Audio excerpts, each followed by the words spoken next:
Samantala po na natin ang kamera, troll farms at vloggers na sangkot sa fake news. Punteriya naman ang investigasyon ng Tri-Committee. Report mula kay RH12, Milky Rigunan. Manang Milky.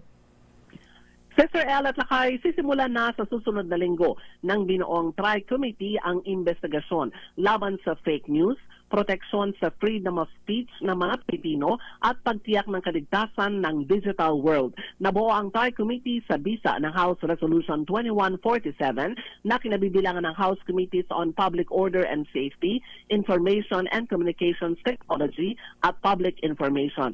Sisimulan ng TRICOM ang investigasyon matapos formal lang mai-refer sa komite ang privileged speech ni Surigao del Norte Representative Robert H. Barbers tungkol sa pagpapakalat ng mga maling balita at paninira ng mga troll at vloggers.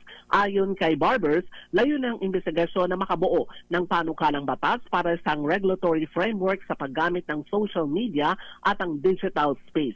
Paliwanag ni Barbers kung ang mga traditional media ay may accountability at merong sinusunod na code of ethics at panuntunan mula sa kapisanan ng mga broadcaster ng Pilipinas o KBP, dapat may disiplina din sa mga vloggers. Isa sa nakitang dahilan ni Barber sa paglipana ng mga trolls at vloggers na nagpapakalat ng fake news ay dahil namomonetize o nababayaran ang kanilang mga ginagawang video. Ako si Milky Rigunan. Tama ka dyan, tama ka dyan naman ng Milky, para yung mga vloggers din. Alam din nila yung kanilang responsibilidad. Yes. Katulad nating mga legitimate broadcasters na under KBP, Yes. na nag-exam pa sa KBP para mabigyan ng license to broadcast.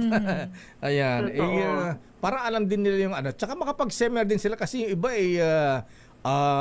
nakahawak lang ng microphone. Hindi naman natin nila lahat. Ayan, dapat siguro alam nila yung ethics ng journalism. Yes. Ayan, yung media laws and ethics na dapat alam. Kasi nagiging debate yan, Manang Milky, di ba? Tsaka Lakay, lalo na sa social media pagdating sa vlogger, tsaka yung mga totoong journalist. Dahil may mga tao kasi na parang, ay, mas naniniwala na ako sa vlogger kumpara sa journalist. Yung iba clickbait, Lakay. Tapos mahilig sila yung mga cut-to-cut videos for the views and for the content dahil nga namomonetize yun. Ayan. So, tama lang. Siguro, Kaya dapat, sinong gagawa ng bill? dapat merong fact check. Yung sinasabi ni Sister El. Lakay, dapat yung traditional media kasi, ang sinasabi nga natin, merong accountability. Marami sa ating mga kasamaan ay nakakasuhan, di ba, Lakay at Sister El? Yes, sa Manang kanilang Milks. mga nababanggit na mga informasyon. Natatawa sila kay sa kaso, Manang Milks. Natatawa sila kay. Iba naman harassment na lang yun. Oo. Iba ay yun. Isang uri rin ng harassment, Lakay. Yung kaso na isinasampa, hindi ba?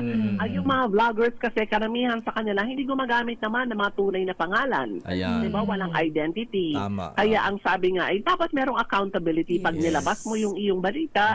Kung meron mang magrereklamo, dapat merong pananagutan. Ayan. Yung mga vloggers. Ito Ayan. yung kumbagay layunin nung kanilang Tri-Committee. Tinatanong mo Lakay yung mga komite na kasama dito, tatlo Ito yung House Committees on Public Order and Safety, Information and Communications Technology, at Public Information.